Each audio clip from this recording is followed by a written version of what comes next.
majority. Yo, what up, y'all? We are back with another episode of Majority Report. OJ is out today, so I'm gonna do the intro, try to do it some justice. But my name is John. I'm your friendly neighborhood strat. DJC in the house. And I'm Luke. I'm a senior art director here at Majority.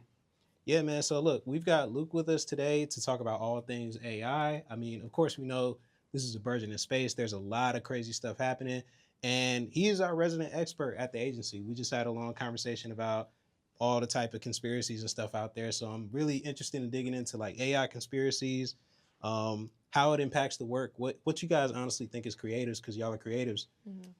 So yeah, I guess the first thing, before we even get into any of that, Luke, could you kind of tell us how you got into art directing in general? Yeah.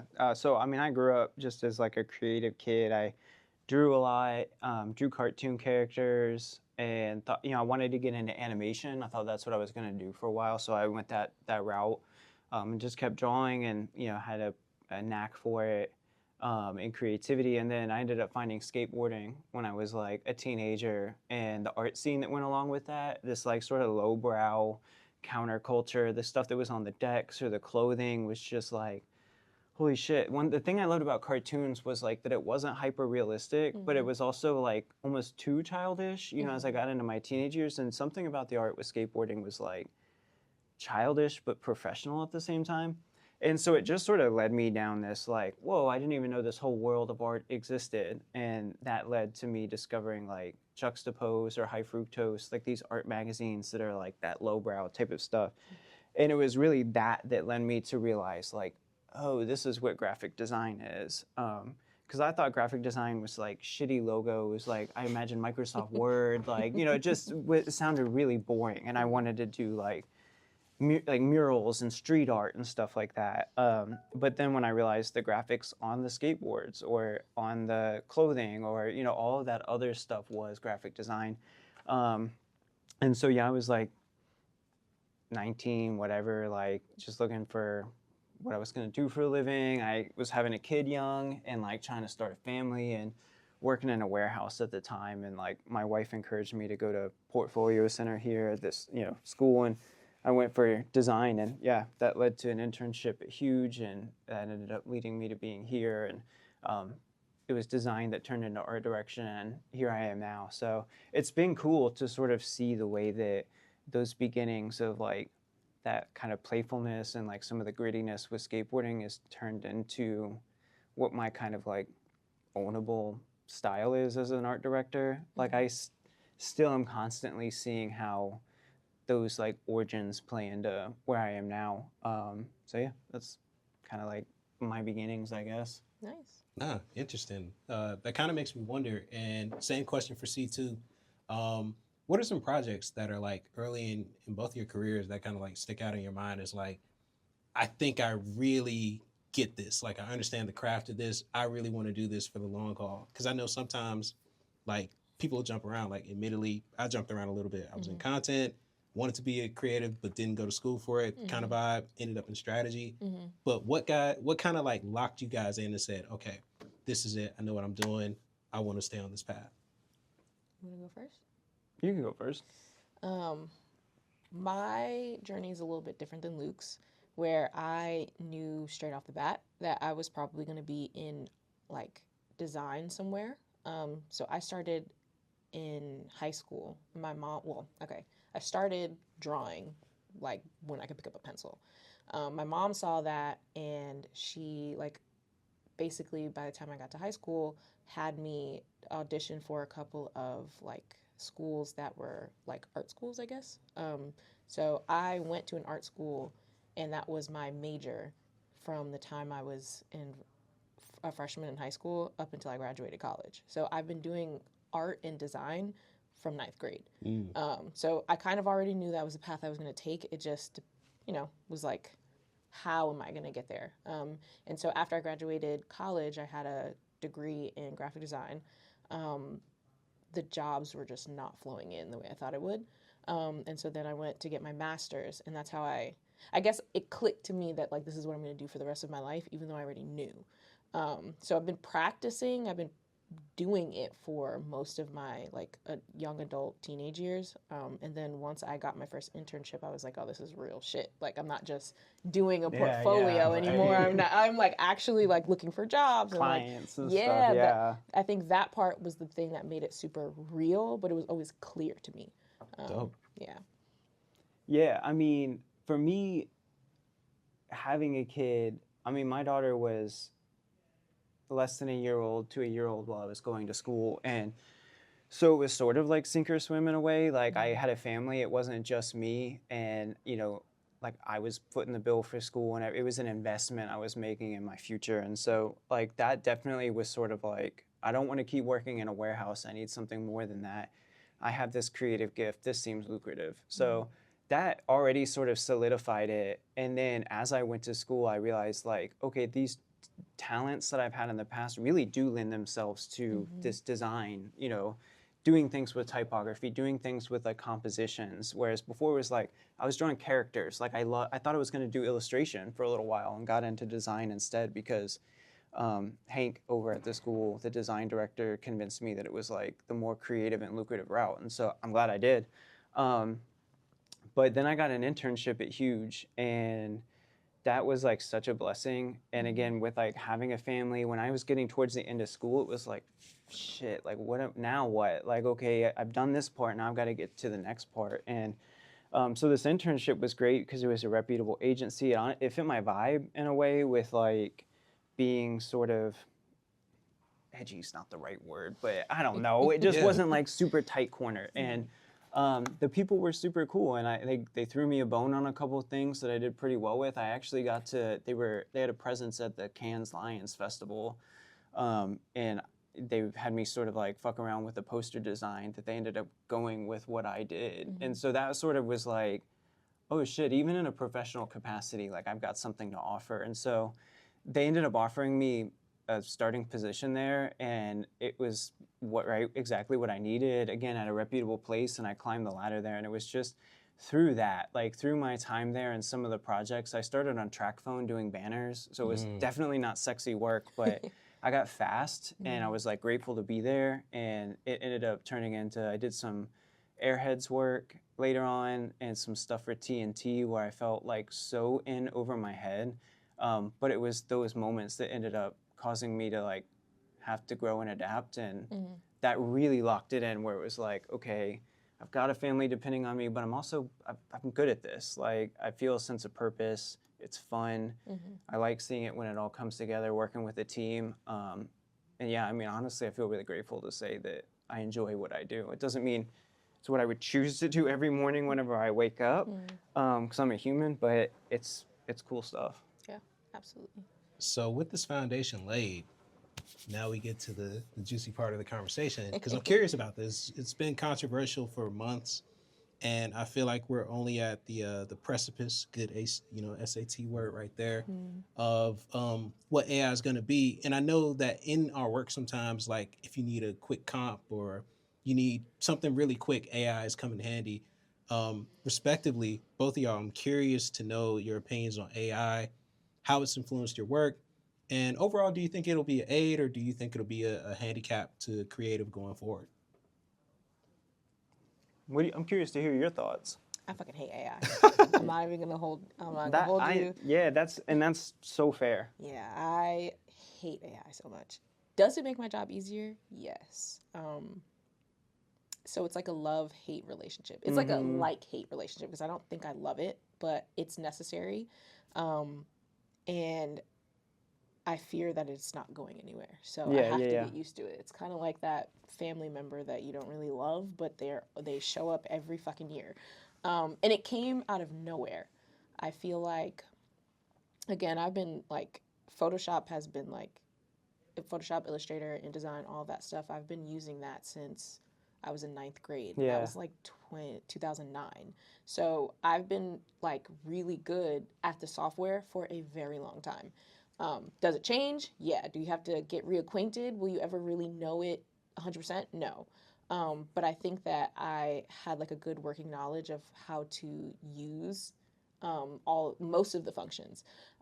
Today in my job, there's a lot of things I don't know how to do. because AI, like, I don't use that part of my brain anymore. And I Mm. feel like sometimes I've wasted all of this time and money getting all of these degrees and going to all of these schools, when in reality, a lot of the times I'm going to open up AI before I open up any of my software. Mm-hmm. And I think it's really disheartening, only because I still have the student loans. So, like, Oh. if I didn't have that, I think maybe I would feel differently about it. But, like, I spent so much time and so much money and so much debt into getting these degrees to be a designer. And I feel like half the time I'm not really designing because I'm just typing. I am learning how to type out my thoughts so that a computer can do the designing for me. Mm-hmm. And in the back end, if I feel like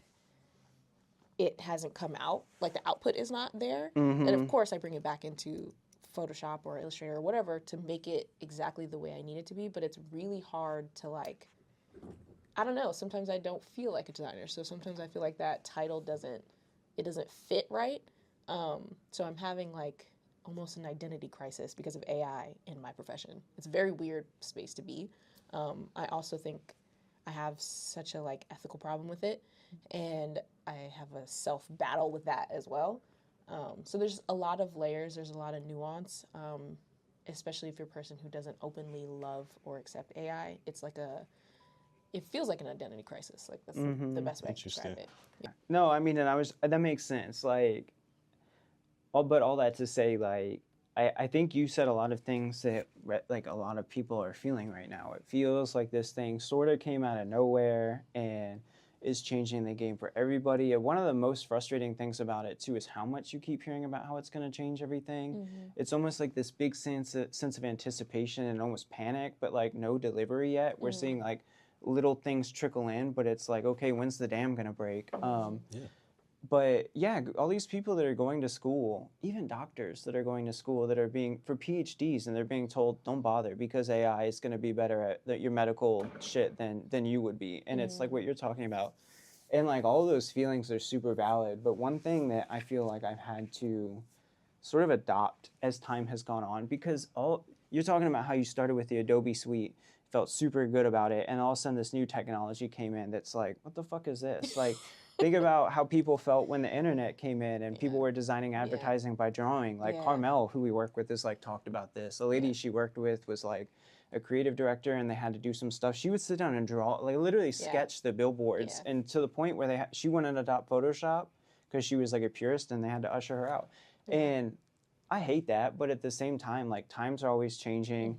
We had the iPhone, the internet, then we had the iPhone that came in and was like super disruptive and changed how we all grew up. And, like, now it's AI. Like, we were ripe for something to come in and, like, disrupt things again. And so here we are, where everybody's sort of, like, waiting to see what happens with it. And I think when I started to hear the news of AI a couple years ago, I was early on in my career, and I was sort of like, fuck, like, am I going to get replaced by this thing? And it felt kind of like sink or swim. So surprisingly, I was kind of like, I'm going to learn what there is to learn about this thing versus, like, let it overtake me.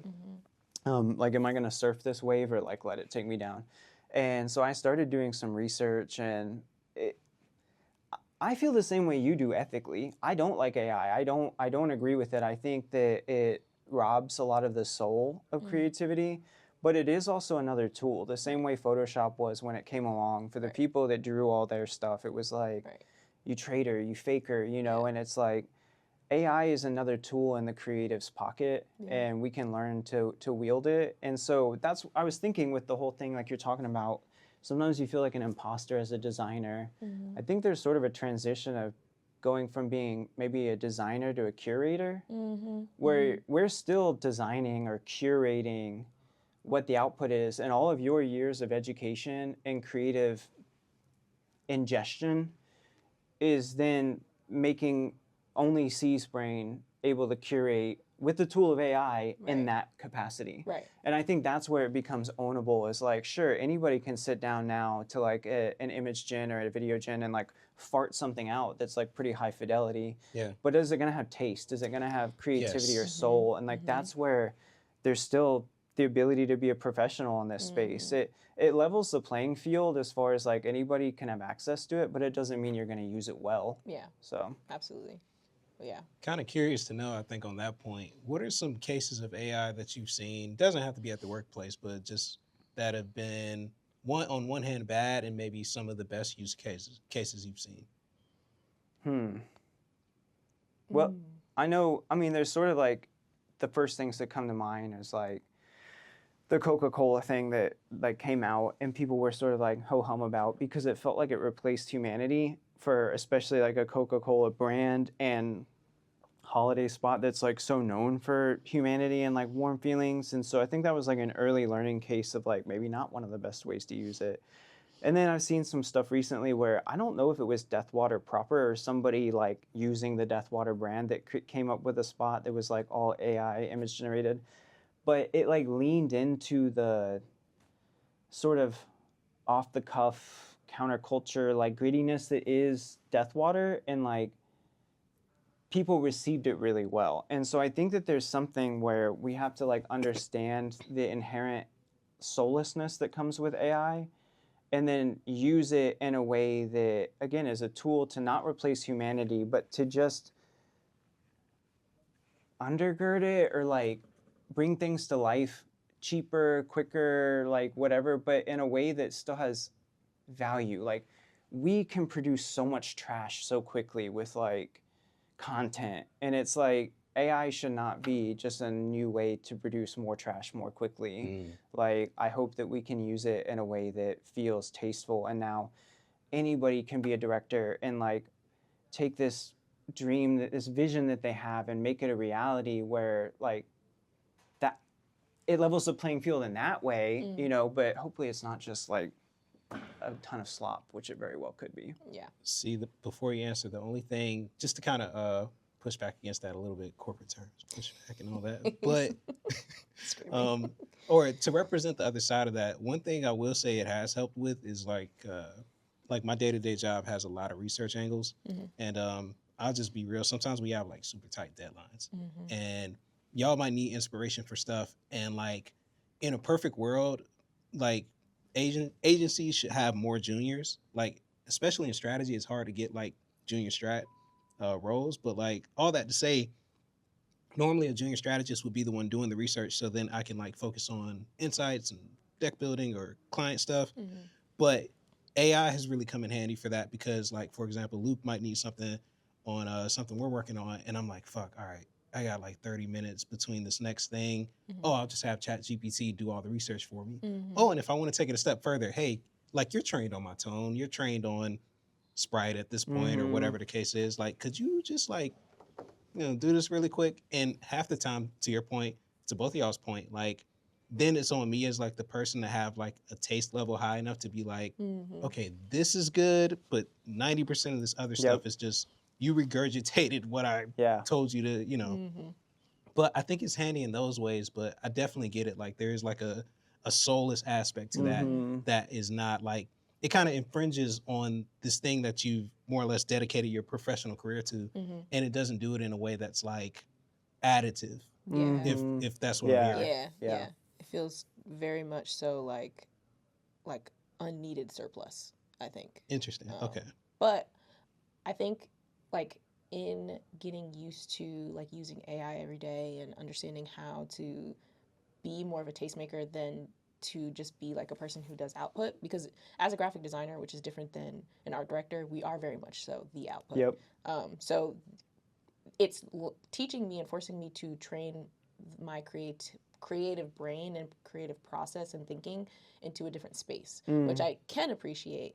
But then also, I think like my biggest, I guess my biggest fear, it's not fear, whatever your question was, where I see AI like the worst, I guess, is more like outside in everyday life. It's less so in like commercials and like stuff like that. It's like in social media. Like Sora. Yeah, it's like in my personal life. And I think that's the part to me that like drives me more insane than like having to do it for work. Like I feel like because we're all as creatives trying to get a handle and a hold on AI in general, eventually we're gonna get to a place where things are more tasteful. In like regurgitating or like ingesting media and entertainment and stuff like that. So we're gonna level set. Like it's leaning too far, like not feeling great right now. But I think because we are trained on our job, we're gonna level set it and it's gonna feel a lot better. It's gonna feel a lot more human.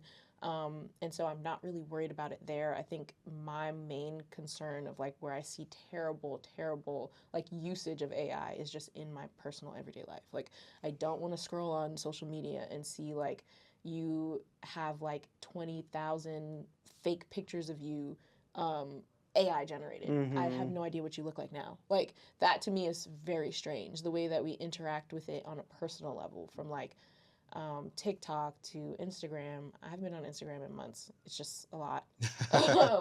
And TikTok, I'm like well on my way there. It's just like my personal taste and like the things that I ingest personally drive how I am able to be a creative and do my job. Yeah.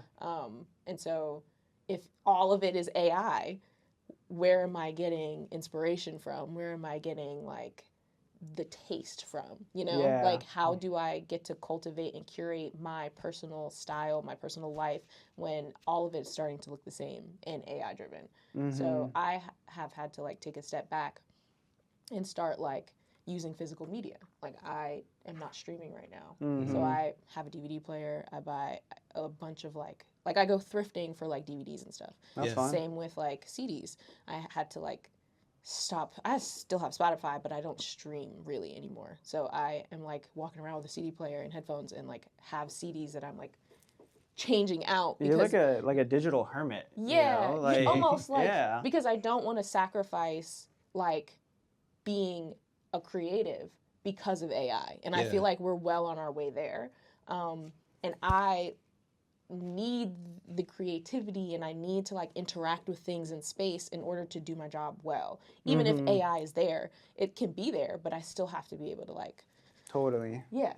It's also funny though that like you're talking about DVDs and CDs where like 10, 20 years ago, those were the things that people were like, this is robbing us of our creative soul. And now it's like, okay, well, we'll just step back a little bit. Yeah. But no, for real, like I was thinking about that recently where it's so important as a creative to fill your life with like interesting stories. And I don't mean that in the sense of like FOMO, like YOLO type of stuff. It's just like stepping out of your comfort zone, if that's volunteering somewhere, or if it's like going for a walk and taking a route you don't normally take, or like going to see a movie you wouldn't but it's all of those things that like inadvertently end up like informing our creativity, because then it's like filtered through our brain, our unique like interpretation system, and then lodges itself somewhere to sort of come out creatively at some point. And I do think that it's interesting how our culture has increasingly become more screen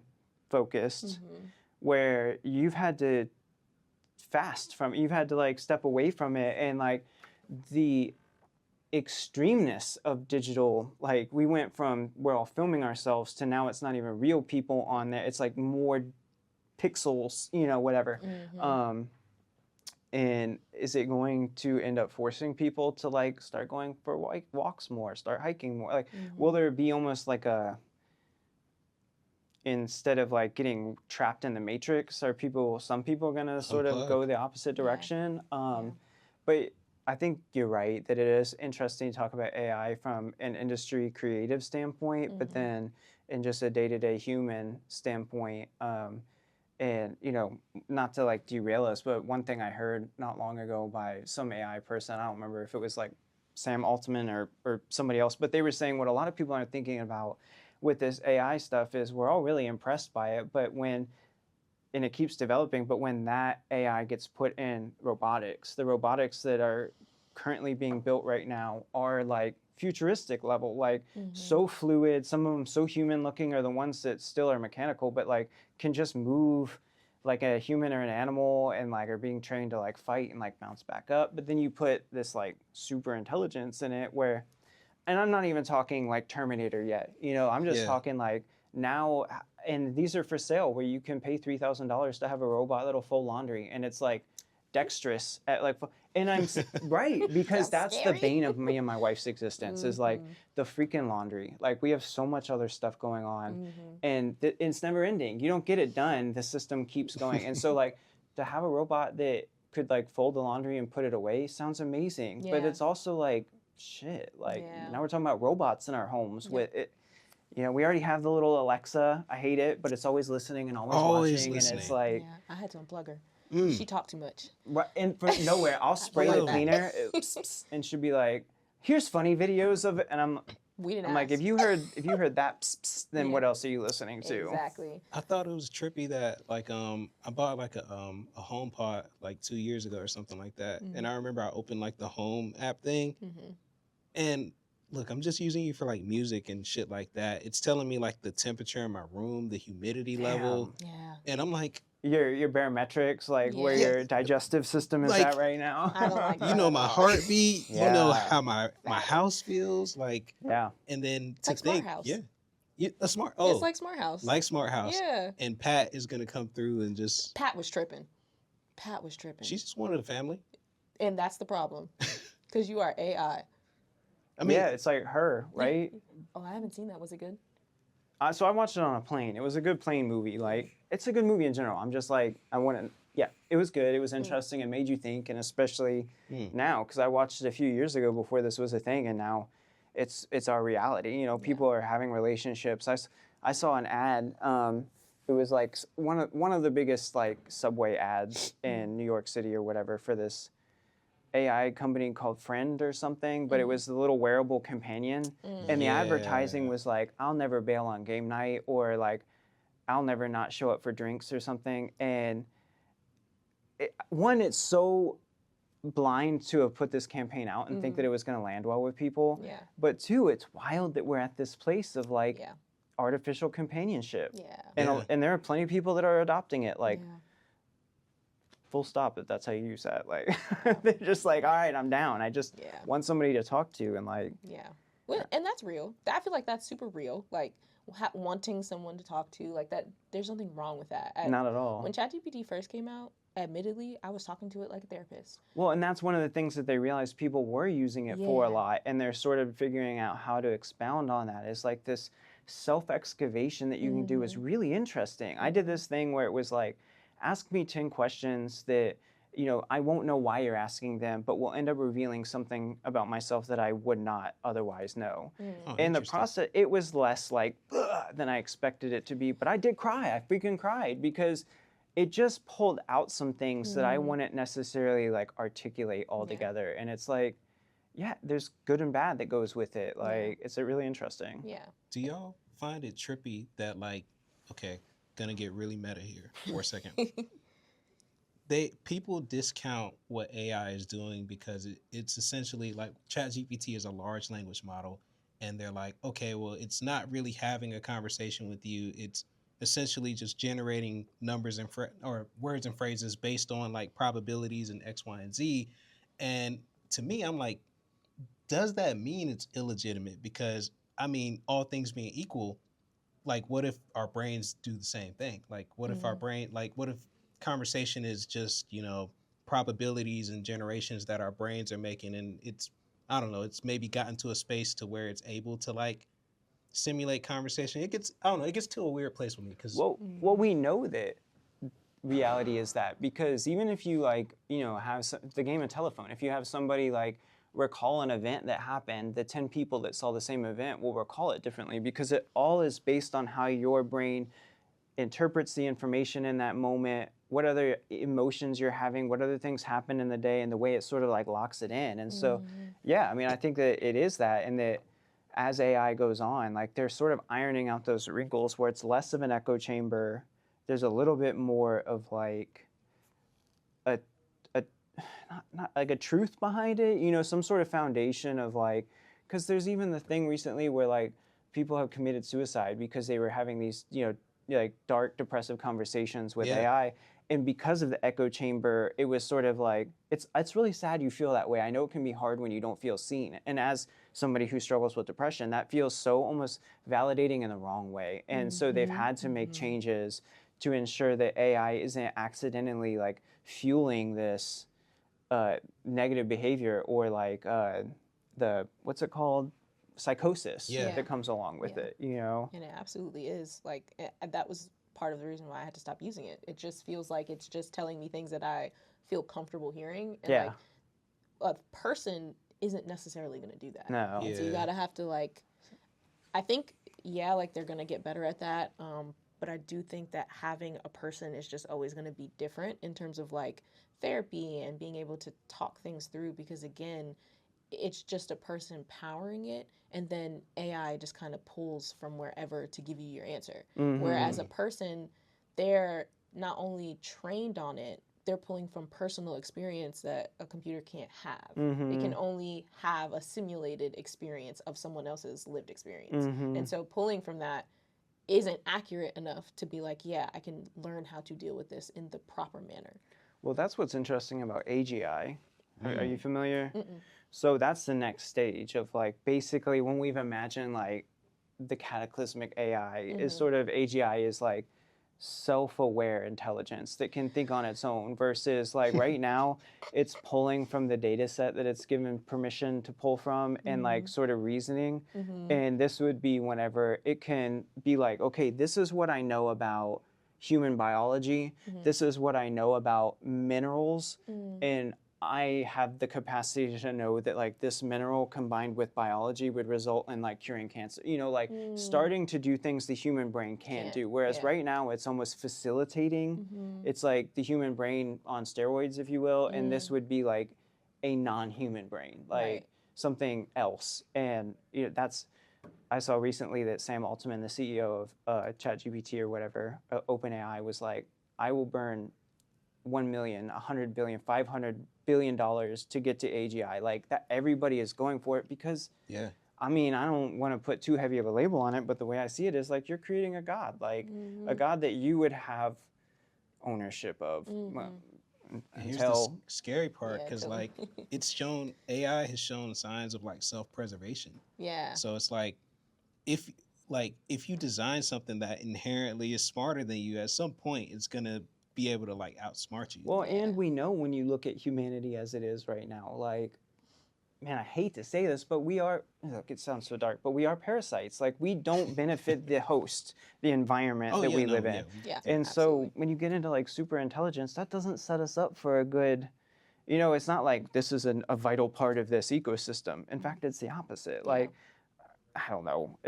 I think that what a lot of the AI stuff gets back to, and this is just me as a person, is like at a soul level, like we keep talking about humanity, but then what are we doing to like resurge humanity? Like volunteering or like we keep getting pushed into darker and darker places, more cynical and cynical places, more isolated places. And like AI is like trying to fill the gap for the isolation that the digital age has caused. And it's like really, I think what needs to happen is us just being more human again, like interacting with each other again and volunteering or like hanging out as friends. People party less, you know, it's just like, Yeah.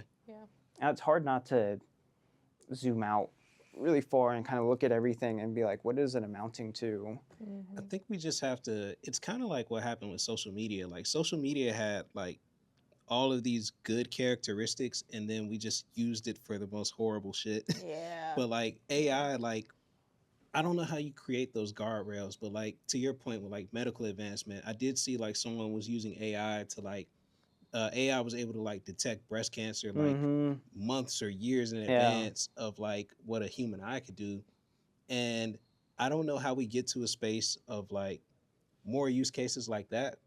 I think human greed kind of just stops us. Well, from that's, that. I guess, what I'm getting at is really what it comes down to is the human heart. You know, Yeah. like we will all, like everything will always be a tool within humanity's hands. And like, it's what comes out of the heart that's going to determine like how that tool is being used. And so for those of us that feel like sort of paranoid about AI and cynical about things, I think one of the best things we can do is start with where we're at and like go and do some good in the neighborhood, like shed some light, you know, even if it's, this is like so lame, but like smiling at someone at the grocery store. Like it's just, I think that because of the like constant intake of information and it's all tailored to be fear mongering because it's profitable. Yeah. It's caused us to be really cynical and isolated, where like we have more of a, maybe I'm talking for myself, but I think we have more of a distrust for our fellow humans. And even with the political stuff, where now it's like, are you a dumbass or are you not, you know, type of thing. And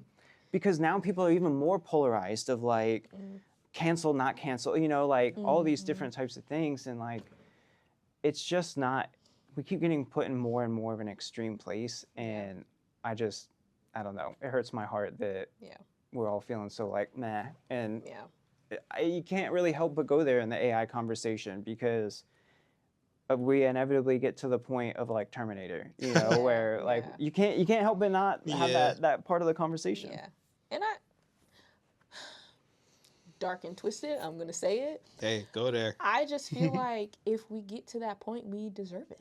I think that's part of the reason why I'm so scared of AI.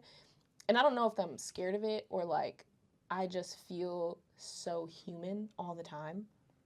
Because I am a creative, I am highly emotional and very sensitive. I just feel human a lot.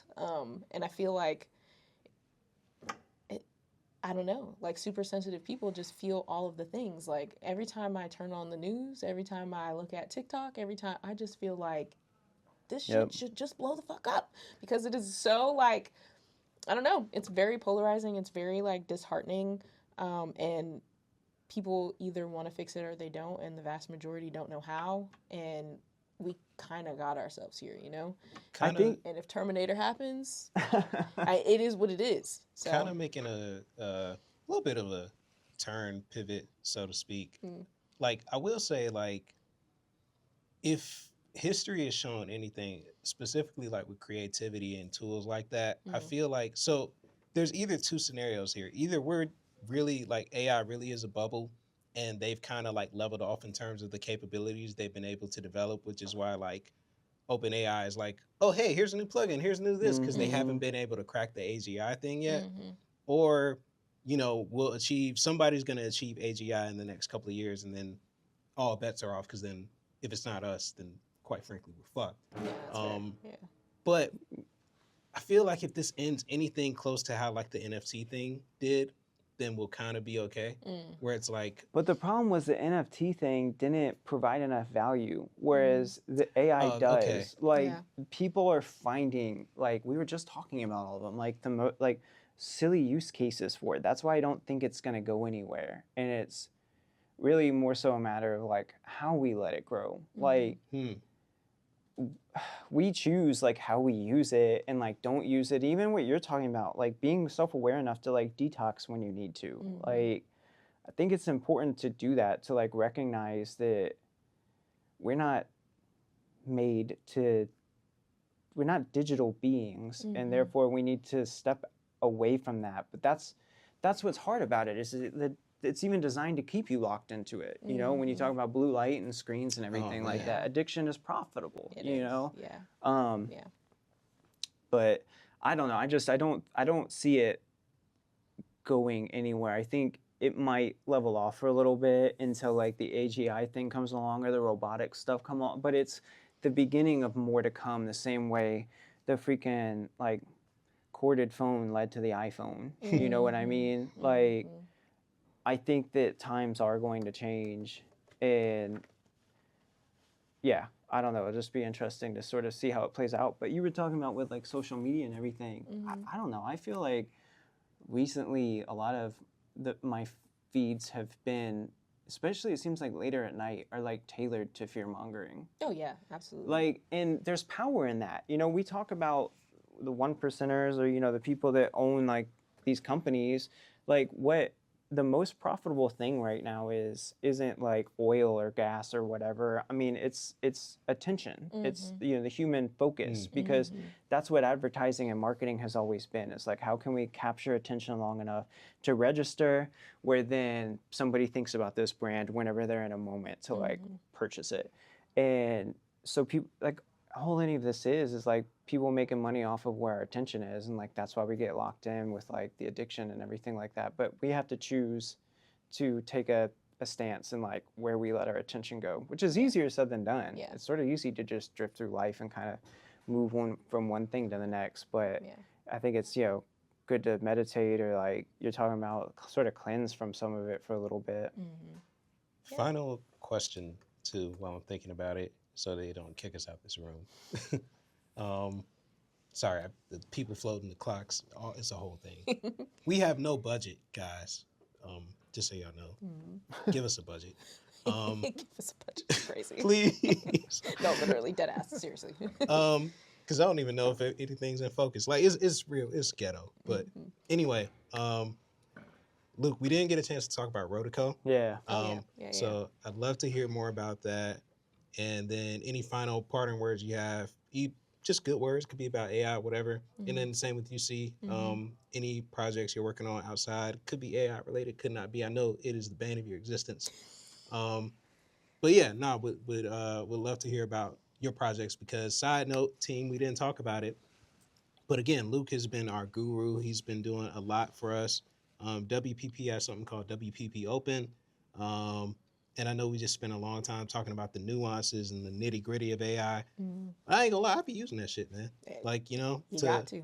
We got to, just like you mentioned, our coworker's old coworker who used to do billboard work, and she was a purist, and they're like, all right, well, Photoshop's the new shit. Yeah. Like, we've all embraced it in our jobs in different ways. But I know outside of work with Rotico, you've also embraced just playing around and just seeing what's out there.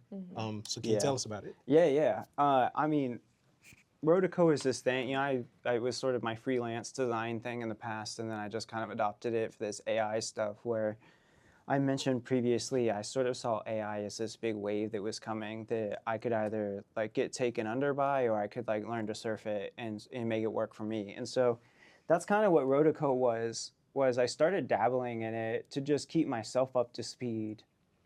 But then I sort of was like, it would be interesting to make content about like what's going on with AI, especially in terms of how it relates to like sort of ad world creatives, like professional creatives.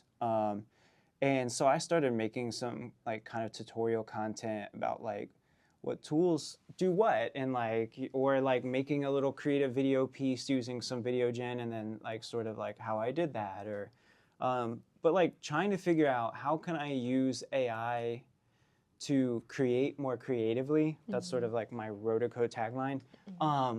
But also to provide value to people, whether that's like educating people or providing like tools and resources by like making texture packs people can use in their stuff, or how to make your image gen feel more human. And so again, all of it started with like, how do I help myself as a creative professional? And then whenever you try to like learn something to the point of being able to teach someone else in whatever capacity, it almost like locks it in more. So it was like an exercise to do that.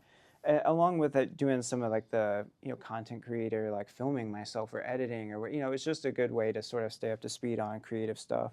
But yeah, so testing around different tools, and yeah, like John mentioned, WPP Open came out, which is an AI tool that like WPP has been working on. It's like a proprietary thing, where they've got like access to different image gen and video gen within there, and it's just interesting, like we're talking about as creative professionals, the way these new things that are going to replace Photoshop or facilitate Photoshop come along.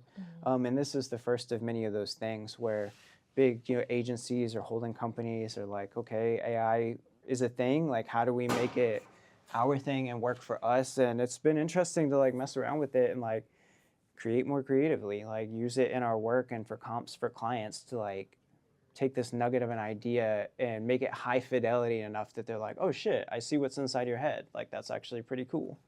Yeah, absolutely. Well, cool. I mean, yeah, to wrap up, any final words from either of y'all? Just remember, if you're using AI, if you're creative, you cannot create effectively if you're not experiencing life. You will just have a bunch of shit. So just make sure you're experiencing life and making sure you're getting outside, going through things, not intentionally, but like just go with the motion, go with the flow of life. I once heard someone say to a writer, you can't write about anything substantial if you do not go through things. So just remember to like live life to the fullest, have a good time, move from your computer, move from your phone, ingest other forms of media, and just have a good time and create. That. Yeah. All right, man. Hey, y'all know what it is. This is blah. I really should keep that part in. Sorry, that's the part. That's from my old music days when like I would try to record something and then it didn't work. It's not working now.